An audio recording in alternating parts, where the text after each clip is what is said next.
দুধের হালুয়া কখনো এইভাবে বানিয়ে খেয়েছেন? যদি না খাওয়া হয়ে থাকে একবার বানিয়ে দেখুন। কথা দিচ্ছি খেয়ে মন খুশি হয়ে যাবে।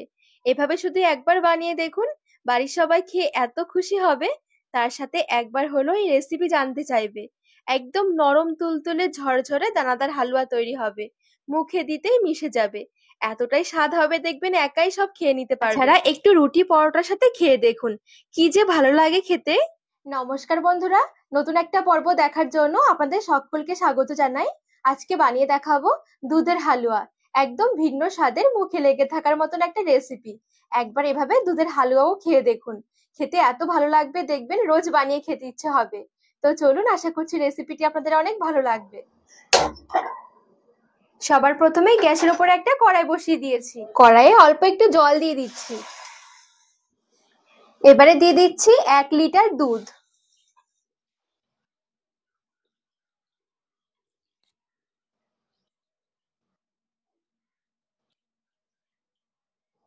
এখানে আমি একদম খাঁটি গরুর দুধ নিয়েছি।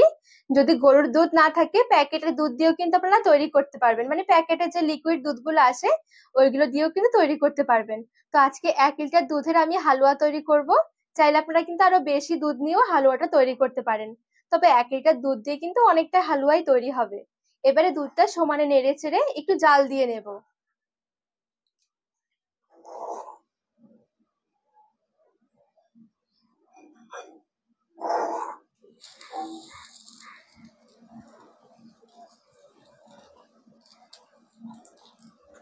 দুধটা এখানে দেখুন খুব সুন্দরভাবে ফুটে উঠেছে।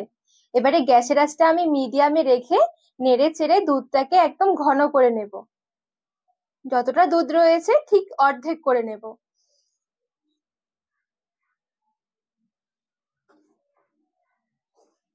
এবারে এদিকে আমি একটা বাটি নিয়েছি, বাটির মধ্যে কয়েকটা কিশমিশ নিয়ে নিচ্ছি হালুয়ার মধ্যে দেওয়ার জন্য। কিশমিশগুলো একটু গরম জল দিয়ে ভিজিয়ে রাখবো।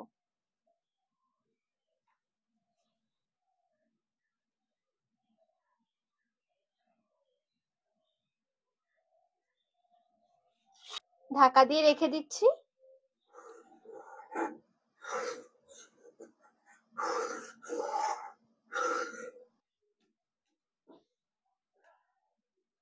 এখানে দেখুন আমি 1 লিটার দুধ নিয়েছিলাম, 1 লিটার দুধ জাল করে পুরো আমি হাফ লিটার করে নিয়েছি।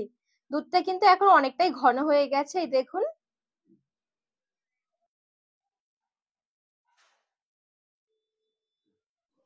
এবারে দেখুন এখানে আমি নিয়েছি হাফ কাপ টক দই। এখানে 100 গ্রাম টক দই রয়েছে। এবারে এখান থেকে আমি অল্প অল্প করে টক দই নিয়ে এই ঘন দুধের মধ্যে দিয়ে দিচ্ছি, আর এভাবে করে মিশিয়ে নিচ্ছি। দইটা একবারে দেয়া যাবে না, অল্প অল্প করে দিয়ে মিশিয়ে নিতে হবে।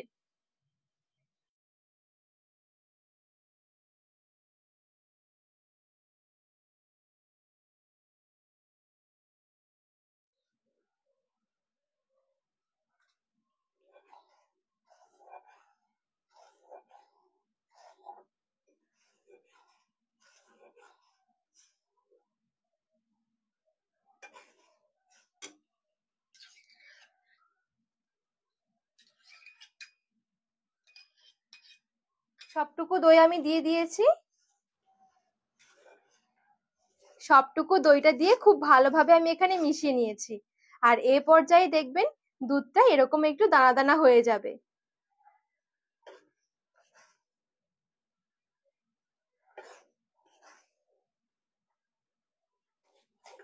আর আমি এই হালুয়ার মধ্যে দই ব্যবহার করেছি।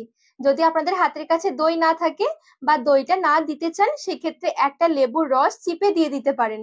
তবে সেক্ষেত্রে কি, লেবুর যে একটা টক ভাব রয়েছে বা লেবুর যে একটা গন্ধ রয়েছে, গন্ধটা কিন্তু হালুয়ার মধ্যে থেকে যাবে।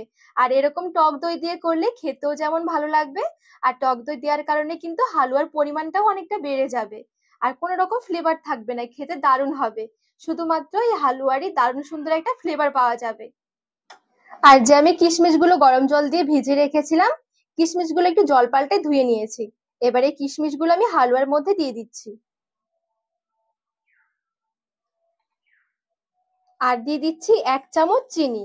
এই হালুয়াতে চিনি কিন্তু খুব বেশি যাবে না, অল্প চিনি দিতে হবে। বেশি চিনি দিলে এটা খুব বেশি মিষ্টি মিষ্টি লাগবে খেতে, খেতে সেরকম ভালো লাগবে না। সবকিছু ভালো করে মিশিয়ে নেব আর এটা পাক দিয়ে একদম শুকিয়ে নেব।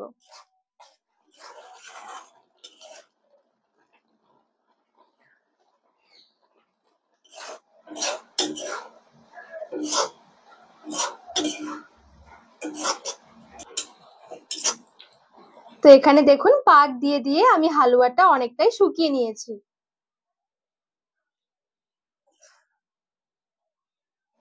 এবারে এই হালুয়াটা গ্যাসের আঁচ থেকে নামিয়ে একটু সাইডে রেখে দেব। গ্যাসের ওপরে আমি আরেকটা কড়াই বসিয়ে দিয়েছি আর দিয়ে দিচ্ছি 2 থেকে 3 চামচ ঘি।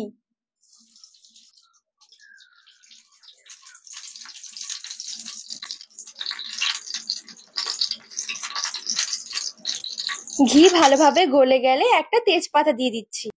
এখানে আমি 3টে এলাচ একটু এরকম দেখুন ফাটিয়ে ফাটিয়ে নিয়েছি। আর কয়েকটা দিয়ে দিচ্ছি কাজু বাদাম। হালকা আঁচে রেখে বাদামগুলো একটু ভেজে নেব। তো গ্যাসের আঁচটা একদম হালকা রেখে বাদামগুলো হালকা করে একটু ভেজে নিয়েছি। এবারে প্রথমে যে আমি হালুয়াটা তৈরি করে রেখেছিলাম, এই হালুয়াটা এবারে এখানে নিয়ে নিচ্ছি।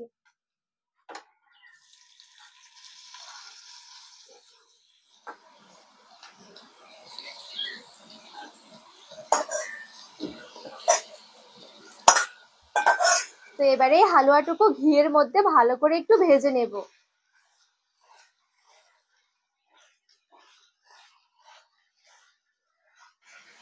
এই পর্যায়ে দেখবেন হালুয়ার গায়ে একটু জল জল থাকবে, তো ততক্ষণ পর্যন্ত ভেজে নিতে হবে যতক্ষণ না এই জলটা একদম শুকিয়ে যায়।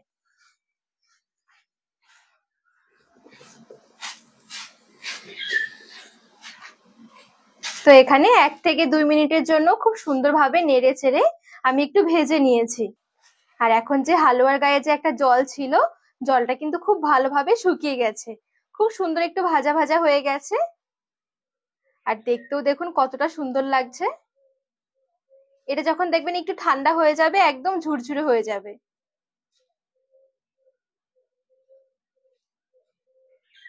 এবারে গ্যাসের আঁচ থেকে নামিয়ে হালুয়াটা পরিবেশন করে নেব।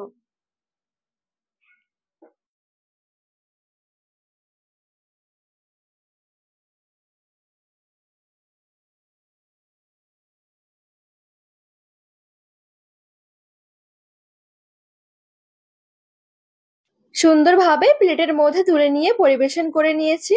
আর হালুয়া দেখুন দেখতে কতটা সুন্দর লাগছে, একদমই সহজ আর খেতেও দারুণ লাগে এই হালুয়া।